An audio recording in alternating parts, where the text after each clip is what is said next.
Mr. Worldwide, Agent A, reporting live from Cape Canaveral, MK, Big Sight, let's ride. Back in time. Welcome into the Air Raid with Parker Kelley on ESPN 102.5. The Game. College football is back in full swing. A crazy week one, might I add. Some very unfortunate outcomes for certain teams that I'm going to get into. Wasn't a pretty showing for Arch Manning in Texas as they travel up to the Horseshoe to take on the defending champions, the Ohio State Buckeyes. Some uncomfortable conversations are being had surrounding Kalen DeBoer at Alabama after their embarrassing loss against Florida State. LSU, they win the Battle of Death Valley and they defeat Clemson on the road. And Miami, they win a renewed rivalry versus the Catholics, as they like to refer to them. They beat Notre Dame last night in Carson Beck's debut in a Miami uniform. Great game. I'm going to get into all that. This is going to be a game recap show to explain what happened, share my thoughts on it. I also have a primary complaint at the end of the show that you will definitely want to hear.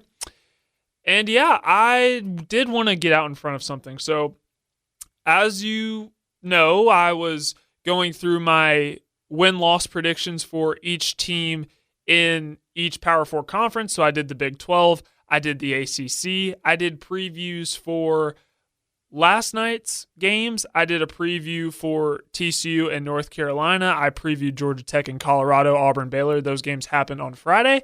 But I did not do a preview for the shows that happened on Saturday. Well, I was planning on it, and then life happened. My wife and I, we had a major emergency plumbing incident, and that's as specific as I'd like to get on that. Completely flooded our carpet in our bedroom and our closet, so I was not able to get in to record an episode when I would have liked to. I was really hoping to get that to you by early Friday evening, late Friday afternoon, so that you would have something to listen to before the games kicked off on Saturday. I was not able to. I was devastated for a variety of reasons, but I just wanted to get out in front, so I did not leave you wondering what happened, but that is what happened. But it's okay, because one, our closet is being fixed, and it's going to get taken care of. It'll look better than ever. And two, I get to talk about actual football games that happen, and there were plenty of exciting events. Please make sure that you are subscribed, first of all, to the Game Nashville Sports Network podcast, wherever you get your listening materials. You'll never miss an episode of the Air Raid. And please subscribe, because not only does it not cost you anything, but it helps us out here at the station. And also, please follow me on the socials, because I'm putting content out left and right, lists, different previews, picks, all of it. And you're not going to want to miss that. So now that that is out of the way, Texas and Ohio State played this past weekend, just in case you were wondering. A rematch of the national semifinal game that took place last year, in which Ohio State also won that battle. But Ohio State won the season opener as well versus the Texas Longhorns, a classic SEC versus Big Ten matchup. Ohio State wins 14-7. Now, as we do on this show, we discuss the winners first. So I will get to Arch Manning in Texas in a second, but I want to focus on Ohio State. What was impressive about Ohio State on Saturday was not the offense, it was the defense. I've been talking about Ohio State a lot on this show, and what I have been saying is Ohio State had I believe it was either the first or the second most players drafted in last year's NFL draft. So they lost a lot of starters, they lost a lot of experience. Here's the thing about Ohio State. Ohio State does not have the same problems that other teams have around the country, meaning that Ohio State recruits at a top-tier level. They backfill with 4- and 5-star guys. So while those guys may not be as experienced as the guys that left, and while you may not know their names right now, that doesn't make them any less talented, because they are. The only difference is they don't have the game experience that, let's say, JT Tolimuliau has, or a Jack Sawyer, or guys like that, a Will Howard, a Travion Henderson. But there is still plenty of talent on the roster, and that was very evident, especially on defense. Now, Ohio State brought in a new defensive coordinator over the spring, and that was Matt Patricia, a former Super Bowl winning, part of the Patriots when they won a couple of Super Bowls. He is now the defensive coordinator at Ohio State, and Matt Patricia is a dang good defensive coordinator, and that was on full display Saturday. A lot of people bashed Arch Manning for his performance on Saturday, and I will agree that he did not play his best. He didn't play great. He didn't play good. Ohio State's defense gave him fits. I thought Dan Orlovsky and Booger McFarland did an excellent breakdown on ESPN the other day. So oftentimes, and I'm going to get into a little bit of the X's and O's here, just so that you have an understanding of what all went on Saturday. Ohio State showed several looks pre-snap, before the ball was snapped, that they were going to bring pressure, meaning sometimes they would have 6, 7 guys all bunched up, lined up at the line of scrimmage. So Arch Manning saw one look pre-snap, but then post-snap, you would have 3 or 4 of those guys back off. Texas would have a route concept, and oftentimes Ohio State's defense, it just becomes a simple math game at that point, because Ohio State would have 3 defenders matched up against Texas's 2 defenders. Sometimes they would have 4 defenders up against a Texas 3 receivers. So it turned into a math game. And from that point, Arch Manning didn't have many places to go with the football. So Ohio State's defense really stuck out to me. Julian Sayin, he was 13 of 20 for 126 yards and a touchdown. Did not turn the ball over. That was Ryan Day's message to Julian Sayin from the beginning was, we don't need you to put on the cape. You're a freshman. We don't need you to put on the cape. Just go out there and win. And they won. Ohio State's running game, they had 77 yards total. C.J. Donaldson, the transfer from West Virginia, 19 carries for 63 yards, which equates to a 3.5 yard per carry average. He did have a touchdown. James Peoples, 10 carries for 20 yards. So the running game was not great. It's certainly, from this game's perspective, does not look as dynamic as it was last year when you had Quinshon Judkins and Travion Henderson. So that is certainly going to be something that you're going to want to keep an eye out for with Ohio State in the future. Now let's talk about Texas. One of the things that Steve Sarkisian is known for, and why he's such a great offensive coordinator, and that was not, if you just watched this Texas-Ohio State game on Saturday, you don't know much about Steve Sarkisian, you don't know a lot about Texas, you would think that Steve Sarkisian, who's the one calling the plays, is not a great offensive mind. But he is, and that has been proven over the last several years. Steve Sarkisian, one of the things that he's known for is using a lot of motions, a lot of eye candy pre-snap to throw the defense off, a lot of misdirections. Didn't think he did a lot of that. In fact, he did not on Saturday, and that is an extra tool in the tool bag that Texas offense has that they didn't utilize, so that put a little bit more pressure on Arch Manning to perform, which obviously you're asking a sophomore quarterback to go on the road, making his first true road start in Columbus, Ohio, out of all places. Not an easy place to play. Arch Manning, 17 of 30 for 170 yards, 1 touchdown, 1 interception. He did have a lot of bad throws, and that statistical category is kind of, don't put a lot of stock in that, because a lot of those yards came in the fourth quarter. I believe it was Arch Manning, and don't necessarily quote me on this, but it seemed like he had about 30 yards going into the fourth quarter, which I did not expect. It was not an offensive affair whatsoever. But Texas's defense did keep them in the game, because Texas had a chance to tie it up and maybe even win it if they went for 2 and got it on the last drive of the game. But Ohio State's defense held strong, and they stopped him. So Arch Manning is going to get a lot of criticism, but may I remind you that Arch Manning put 0 expectation on himself. The media did it. And I warned you in a few episodes back, don't be too quick to crown guys. let's let him play. I believe Arch Manning will be able to bounce back. I believe he is uber talented. And I don't think he'll see another defense like that the rest of the season, because what Matt Patricia threw at him, not many people would have success, especially a freshman making their first true road start. All right, now we got to get into the difficult conversation, and that was Alabama at Florida State. Real quick, I want to talk about the winners, which were the Florida State Seminoles. And how about it? Thomas Castellanos. Do we owe him an apology? I'll be the first one to say I think we all deserve to give him an apology, because what he said in June and July and August about they don't have Nick Saban to save them. Honestly, I don't see anyone being able to stop me. And he was right. He backed it up. There is a certain aspect of when you talk trash like that and you go out and back it up, hey, I have nothing but respect for you, because Thomas Castellanos was not fantastic through the air. He made plays with his arm when there needed to be plays made through the air. He was 9 of 14 for 152 yards, no touchdowns, no interceptions. But what was the difference for Florida State?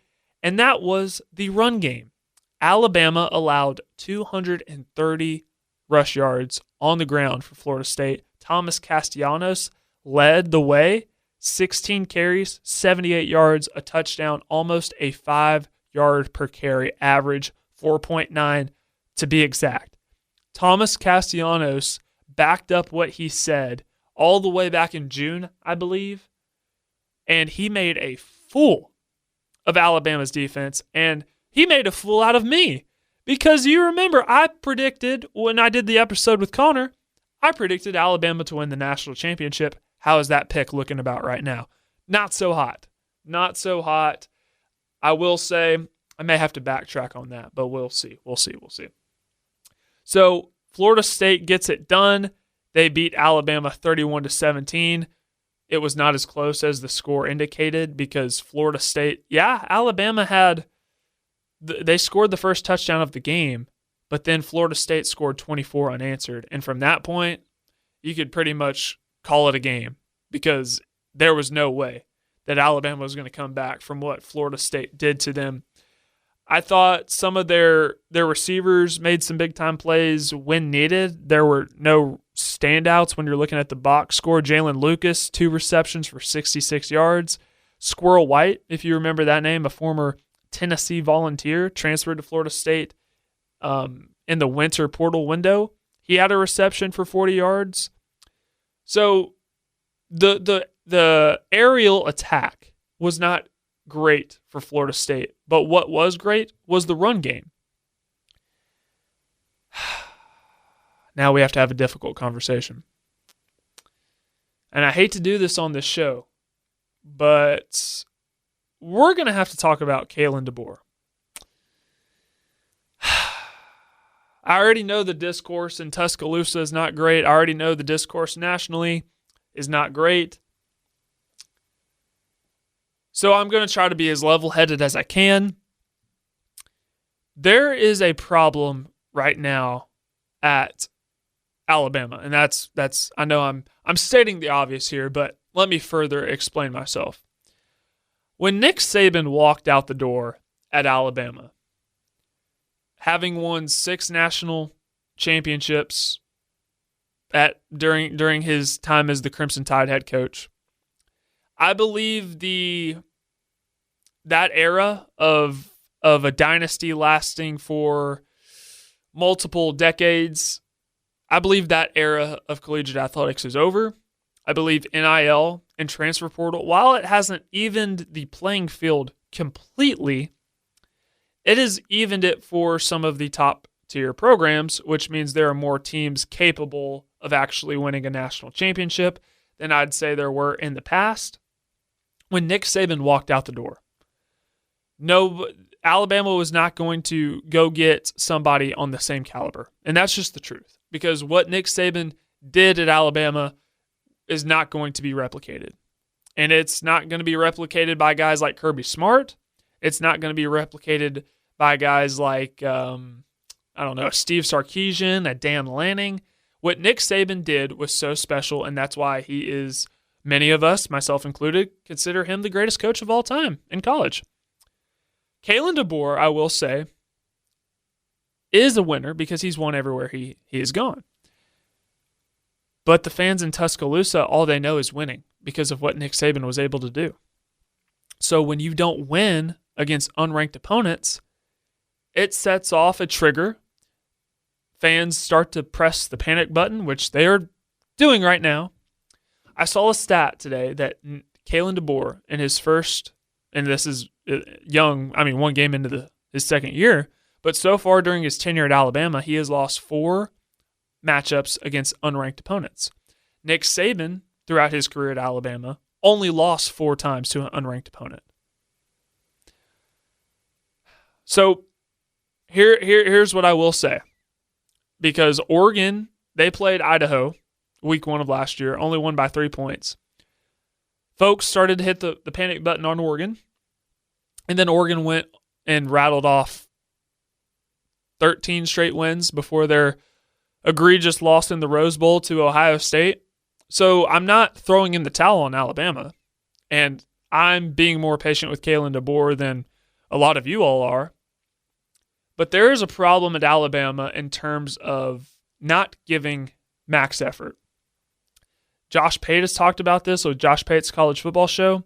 Dan Orlovsky has talked about this. Dan Orlovsky put out this tweet today. He went back and he watched the film, and he counted 21 loaf plays from Alabama against Florida State.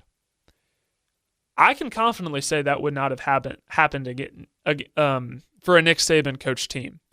But what I'm concerned about is why weren't those players held accountable by their teammates in the locker room? If you're loafing and if you're giving anything other than max effort for any given play on the field, your teammates should hold you accountable for that. Your coaches obviously are, but sometimes they shouldn't be the ones that have to do that.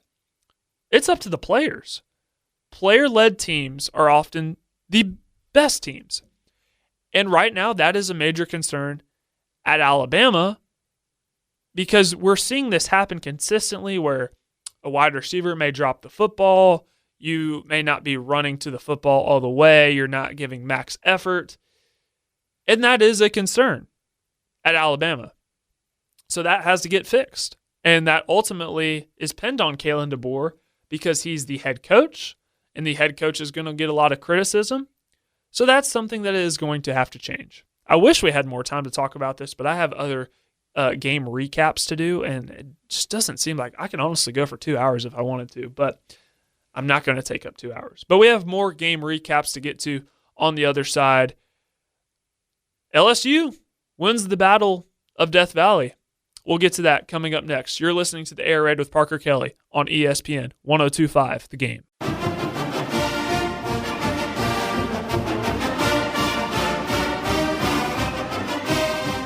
You may recognize that fight song.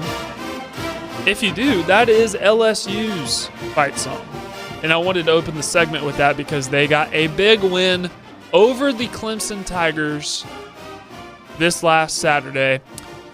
LSU has gotten their first Week 1 win since 2019. And yes, I will repeat that because I believe that bears needing a repeat. LSU has not won a Week 1 game since 2019, and they get their first win in over half a decade in Week 1 on Saturday night versus a very, very solid Clemson team. So much like I talked about in the Texas-Ohio State segment, this was a defensive affair. LSU, Clemson, what have they been known for over the last couple of years? That is offense. You think of all the great quarterbacks that LSU has had recently. Joe Burrow, Jaden Daniels, both of which were Heisman Trophy winners. And now you have Garrett Nussmeier. Year 2 as the starting quarterback at LSU. Has a lot of experience. He's a gunslinger. LSU, one of the best offensive teams in the country over the last couple of years. Clemson, also very, very good offensively. They averaged well over 400 yards per game last season. They averaged about 35 points per game, which ranked top 20 nationally last season. And what did LSU do? Held them to 10 points. LSU has been allergic to making tackles the last couple of years. They hired Blake Baker, who's the defensive coordinator for Missouri. He was in year 1 as the defensive coordinator last season, and now he is in year 2. And I think year 2 is going to be the difference because that's when we're going to see this defense really start to put it together. LSU did improve on defense last year. They still were not great, but I think this year they can be great because you have guys like Whit Weeks at linebacker, who is a preseason All-American. You have guys like Harold Perkins, who is now playing the star position. That's where that defensive staff believes fits him best. It's kind of like a hybrid safety linebacker type role. They'll have him rushing the passer. They'll have him out in coverage. They'll have him doing different things. I trust Blake Baker infinitely, especially with the guys that he has on defense. They went and they backfilled to fill in some holes, especially in the secondary through the portal. They got some pieces on that defensive line, and it really worked out for them well on Saturday night. And that's really what I wanted to talk about. Was you're talking about a Clemson team who has one of the Heisman Trophy favorites in Cade Klubnik at quarterback, which many draft experts, draft scouts believe could be the first quarterback selected in the 2026 NFL draft. You have a trio of receivers in Bryant Wesco, TJ Moore, Antonio Williams. Antonio Williams did not play a lot on Saturday, but they have a chance to have one of the best trio of receivers in the country. But we talk about winners first, and that's what we're going to do. I wanted to talk about LSU because Garrett Nussmeier, he was 28 of 38 for 230 yards and a touchdown, which was a solid performance. I wouldn't classify it as one of his better performances. They got decent production out of the run game, still not where they would like to have it, I'm sure. Caden Durham led the way with 17 carries for 74 yards and a touchdown. They had 108 as a team. Aaron Anderson really was a breakout player in this game. 6 receptions for 99 yards. So LSU did some things on offense against a very stacked Clemson defense. Clemson has NFL players on all 3 levels of the defense. But LSU, they made plays on offense when they needed to. But the defense was the story. And that's something we haven't said about LSU in a while. Now let's flip the page to Clemson.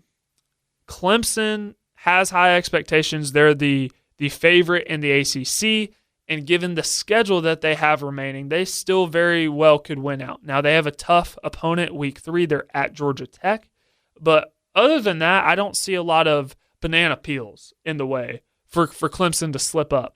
So they could very well win out. And that's why I said, I think LSU really needed this game more than Clemson needed the game. Not saying that both teams aren't playing to win. They are. And I'm so happy we got this as a week 1 matchup. But LSU needed this win. One, because if they didn't win this game, I could not imagine the discourse around Baton Rouge. I couldn't imagine the discourse around Brian Kelly nationally. And if you look at the schedule LSU has coming up, it is not kind. So they needed this game, and it boosted my confidence in LSU, who I predicted to win the SEC.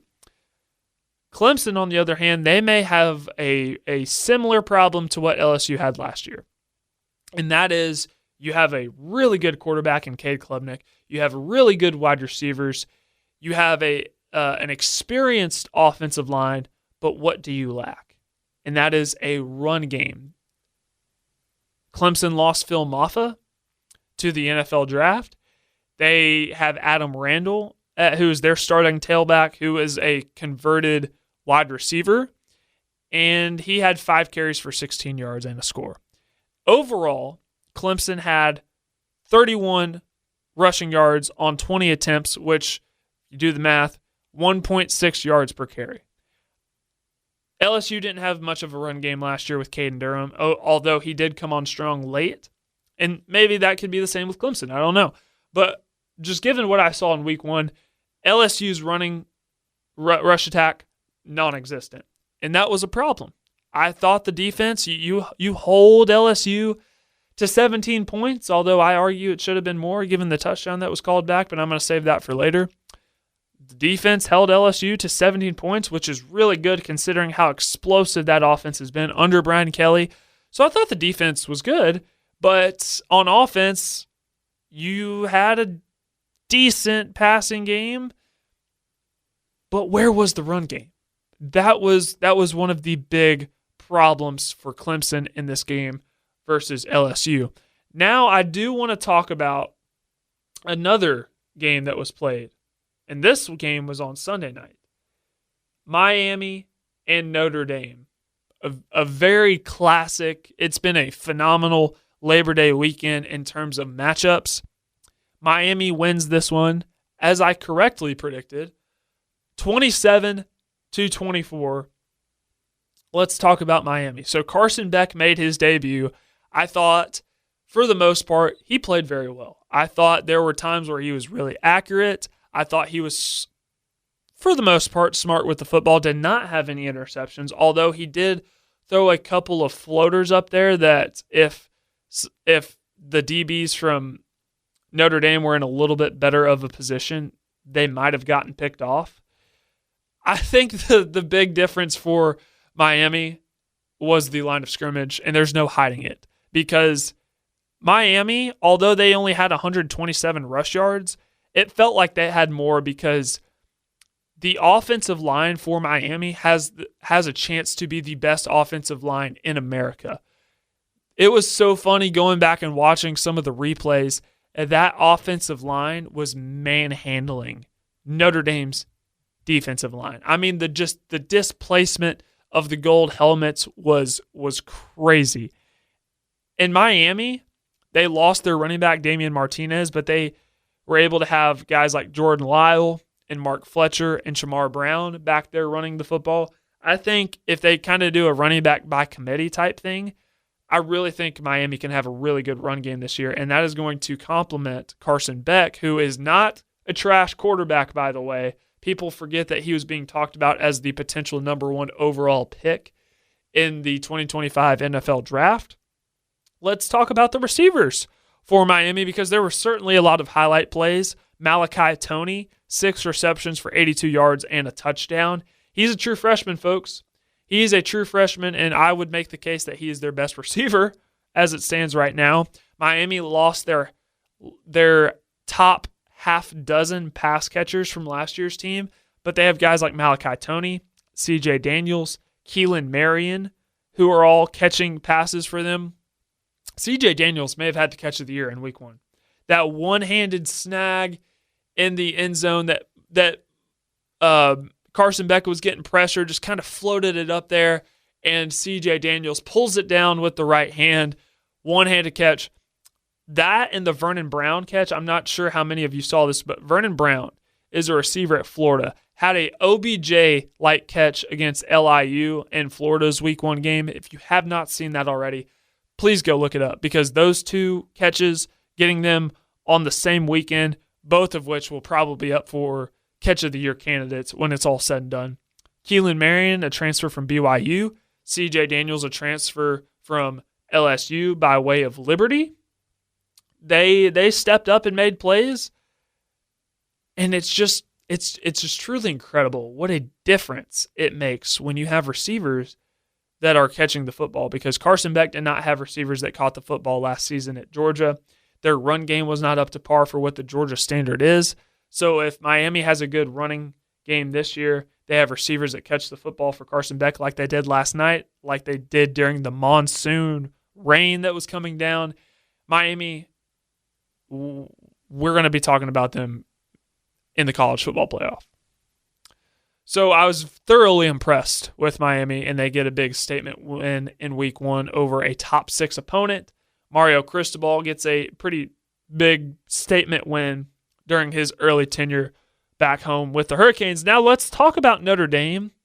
CJ Carr is going to get talked about a lot. I thought CJ Carr played very well for his first time starting on the road. Coral Gables, he was 19 of 30 for 221 yards, 2 touchdowns.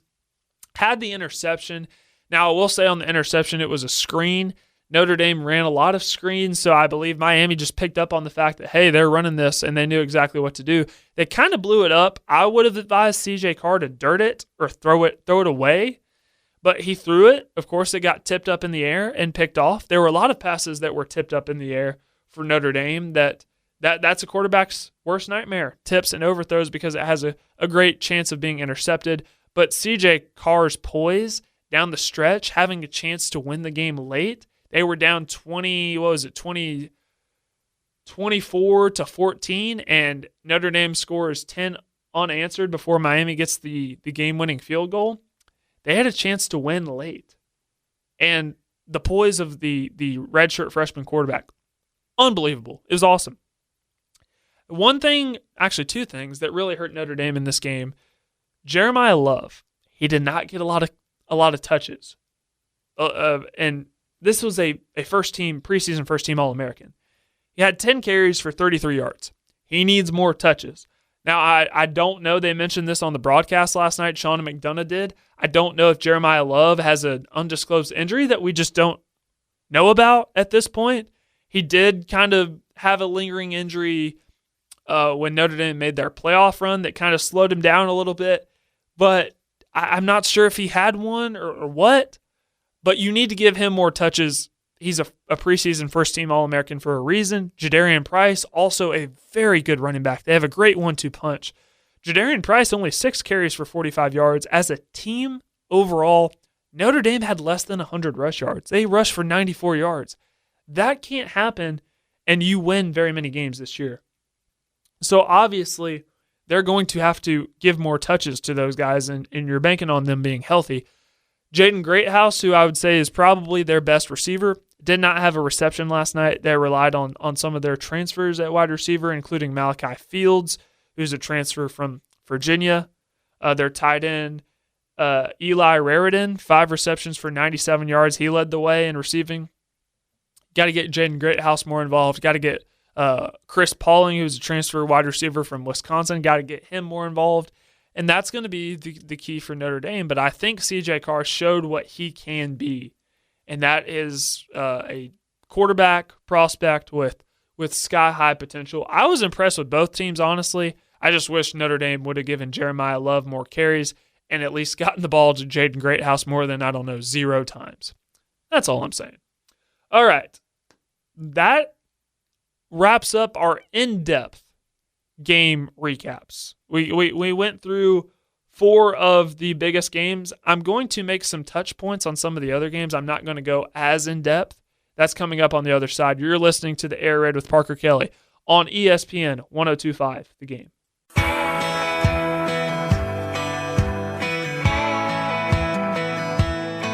Third segment here on The Air Raid with Parker Kelley on ESPN 102.5, The Game. We just got through a bunch of game recaps, some in-depth game recaps, but I wanted to make a couple of touch points on some of the other games that were played this weekend. How about Tennessee? They beat Syracuse in Atlanta, Mercedes-Benz Stadium. Saturday, this game was being played the same time Ohio State and Texas was, but Tennessee defeated Syracuse 45-26 in Joey Aguilar's debut with the team. Joey Aguilar coming over to Knoxville from UCLA by way of App State. We all know how this situation played down with Nico, and I'll get into that a little bit later on in the segment. But Joey Aguilar, hey, Vols fans, you got to be impressed with the way that he performed, because there were a lot of question marks, a lot of unprovens with Tennessee. Now, this was week 1. There's still 11 more games to go in the regular season. But after week 1, you got to feel good. Joey Aguilar, 16 of 28, 247 yards, 3 touchdowns, no interceptions. The 76-yard play-action bomb to freshman Braylon Staley.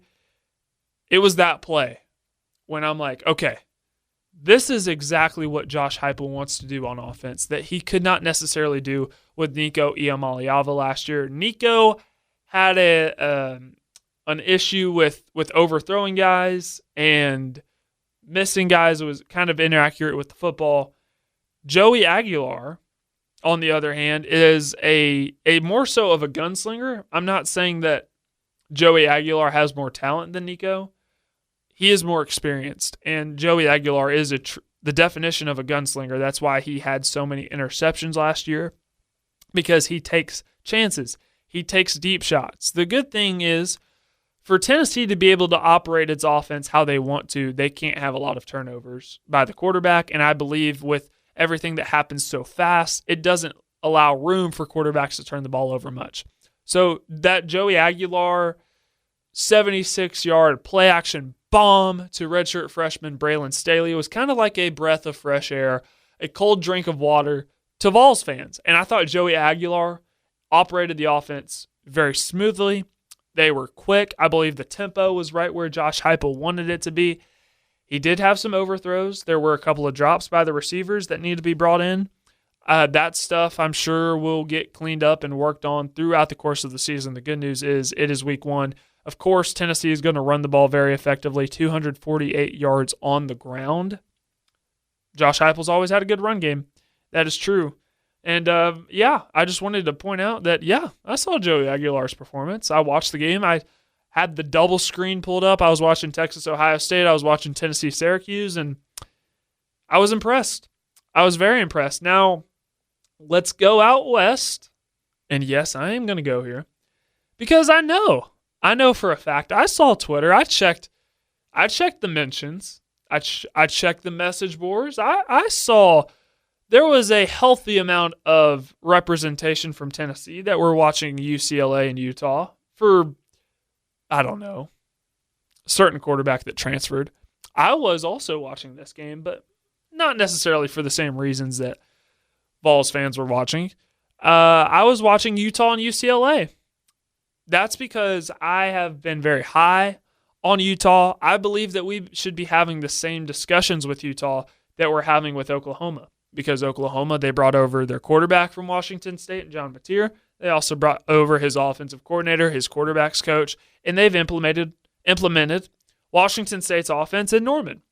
The same is being done in Utah because they went out and they got New Mexico quarterback Devin Dampier, who we're all going to learn about because he had a great performance on Saturday night, and I believe he'll just continue to scale up as the season goes on.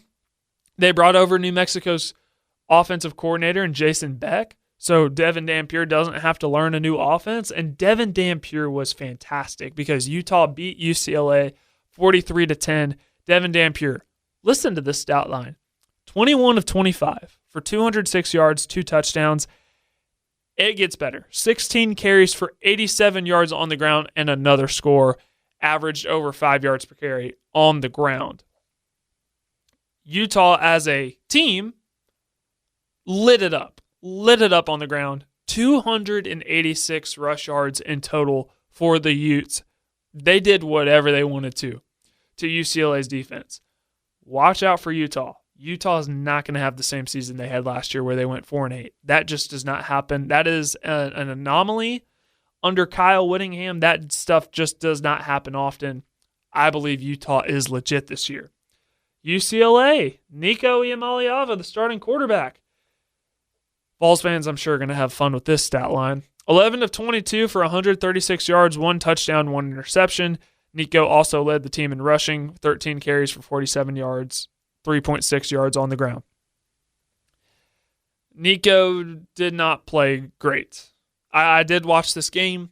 He did not play great. He's still struggling with some of the same things that he struggled with at Tennessee, where he's overthrowing receivers. There was a really bad overthrow that would have went for a touchdown midway through the first quarter. He gets to his first read, and then when it's not there, he kind of panics when he doesn't need to panic. Some of the same things that happened at Tennessee are still very present, at least in his first game with UCLA. We'll see how that looks as the season goes on. Nico is still very well known nationally for many reasons. He's still a former 5-star. The talent is still there, but will it all come together? And I'm sure a lot of you are answering that for me as I speak. Okay, South Carolina and Virginia Tech. this was another good game for a majority, and then South Carolina kind of pulled away a little bit in the fourth quarter. Lenore Sellers, man, the more I watch that guy, the more I think, okay, this guy could be in New York at the end of the year. Okay, this guy may be the first overall pick in the 2026 draft, because someone that big and that strong should not be able to move the way he does. Cannon for an arm. There was a scramble that he made in the second half where he shed a tackle from a big defensive tackle from Virginia Tech, broke another tackle, and got at the first down. I believe it was on a 3rd and long, and it was just like, man, like that dude was constructed in a lab. And who is he throwing to?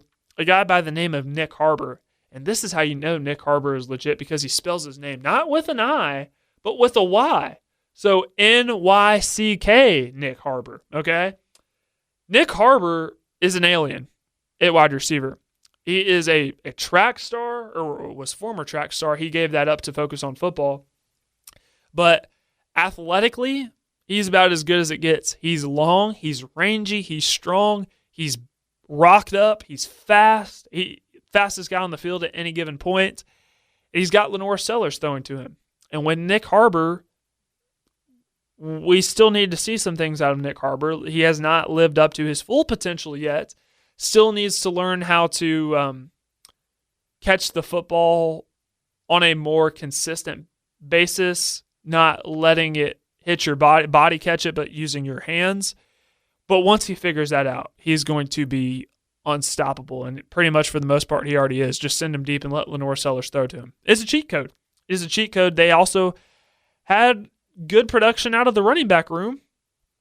Oscar Attaway, 14 carries, 60 yards. Rashul Faison, who was transferred from Utah State, who we weren't sure if he was going to be eligible or not, but he was ruled eligible right before the season starts. 7 carries for 40 yards. They got great production out of the running back room. Dylan Stewart. He had a sack. He had 7 total tackles, 1.5 tackles for loss. He did exit the game for a brief amount of time. It looked like he was nursing a shoulder thing. So, but when they're all out there, I mean, South Carolina looked good. And I honestly thought Virginia Tech looked good for the most part. Their defense especially kept South Carolina in check for about 3/4 of the game. Their receivers stepped up and made some really big contestant catches. Kyron Drones played okay. That first interception that he had was really, really bad, so I'm not going to gloss over that. But it was a fun game to watch. The Beamer Bowl. Shane Beamer beats his dad's former employer in Atlanta on a Sunday afternoon. One more game that I wanted to get to. Georgia Tech and Colorado. This game was played on Friday night. I predicted Georgia Tech to win. They did, although they did scare me at the start. Georgia Tech spotted Colorado 3 touchdowns. Georgia Tech spotted Colorado 3 turnovers on the Yellow Jackets' first 3 drives. So Haynes King had an interception. There were a couple fumbles, and those all happened on the first 3 drives of the game for Georgia Tech. It was not pretty whatsoever. And yet, Georgia Tech still won the game 27-20. Some of the problems that were there for Colorado still there, at least in the first game of the young regular season. And Brent Key, who's the Georgia Tech head coach, made some comments right before the Ramblin' Wreck played this game about how he thought his team was nowhere close to being able to play or nowhere close to ready to play. And that showed in the first 3 drives of the game. So if you're hoping, if you're a Georgia Tech fan, that you can iron out some of those kinks, and if they do, I predicted them to be in my ACC championship game versus Clemson. So I just wanted to touch on that. And then a real quick remark on Auburn-Baylor. Auburn did win the game over Baylor. Auburn, Jackson Arnold, and their running back room ran all over Baylor. And that was the storyline of the game. I thought that was another great one, and Auburn really needed that win. So big win for Hugh Freeze and company. One more thing I want to get to. This is the part I told you to wait on. I have a primary complaint regarding CFP officiating. I'll get to that. One more segment to go here on the Air Raid with Parker Kelley, ESPN 102.5 The Game.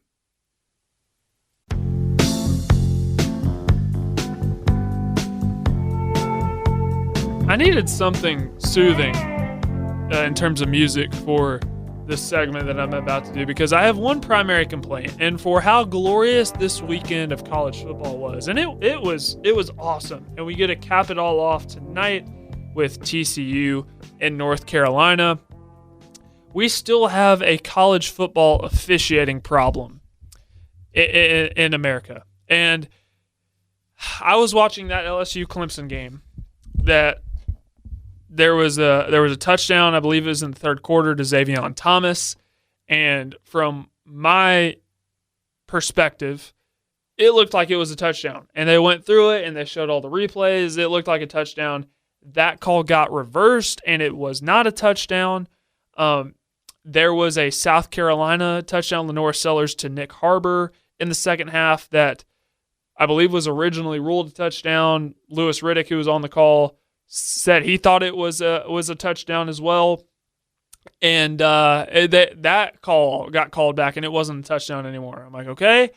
I personally thought it was a touchdown. I thought South Carolina kind of got screwed out of a touchdown there. I thought LSU got screwed out of a touchdown.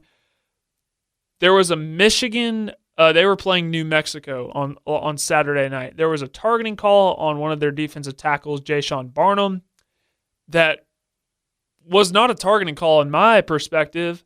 It seems like this rule on targeting changes at the 11th hour of each season, which is very frustrating for the fan, because now Michigan will be without one of their better defensive tackles, better defensive players, in their first half of their big-time matchup versus Oklahoma next Saturday night.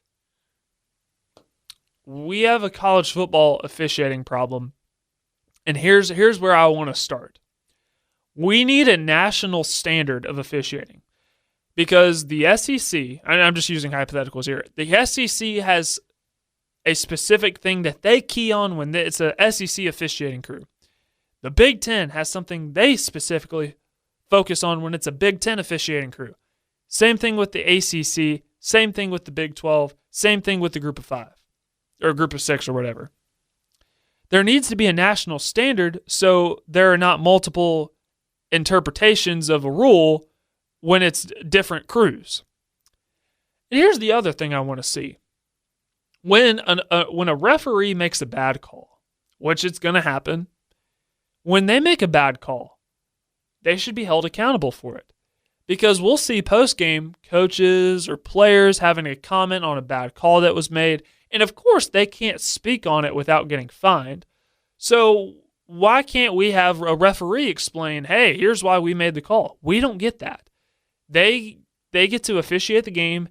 Ultimately, for the most part, they can control the outcome of a game based on a couple of calls, and they don't have to speak for it. They just collect their paycheck and go home. And I'm not coming after the officials. That's not what I'm doing, because the officials are in constant communication with the league offices and their different locations across the United States. So let's say the SEC offices in Birmingham are telling the SEC crews, hey, focus on this, call this. The officiating crew of that game has to do what they're told by the league offices. So this is more so holding the league offices accountable rather than the people actually making the calls, if that makes sense. But I believe that the fans deserve this, the players deserve this, the coaches deserve, hey, like if you make a bad call, okay, you make a bad call, and we're going to be mad about it, but at least you should be held accountable for that after the game. Explain why you made the call that you made. And that's all we're asking for, because there were 3 really bad calls that I noticed, and I'm sure there were more, but there were 3 specific that really stood out to me that, hey, these referees, they need to be held accountable for. And that's all I have to say regarding that. That is my primary complaint. But hey, a great slate of Labor Day weekend games nonetheless. We have one more coming up.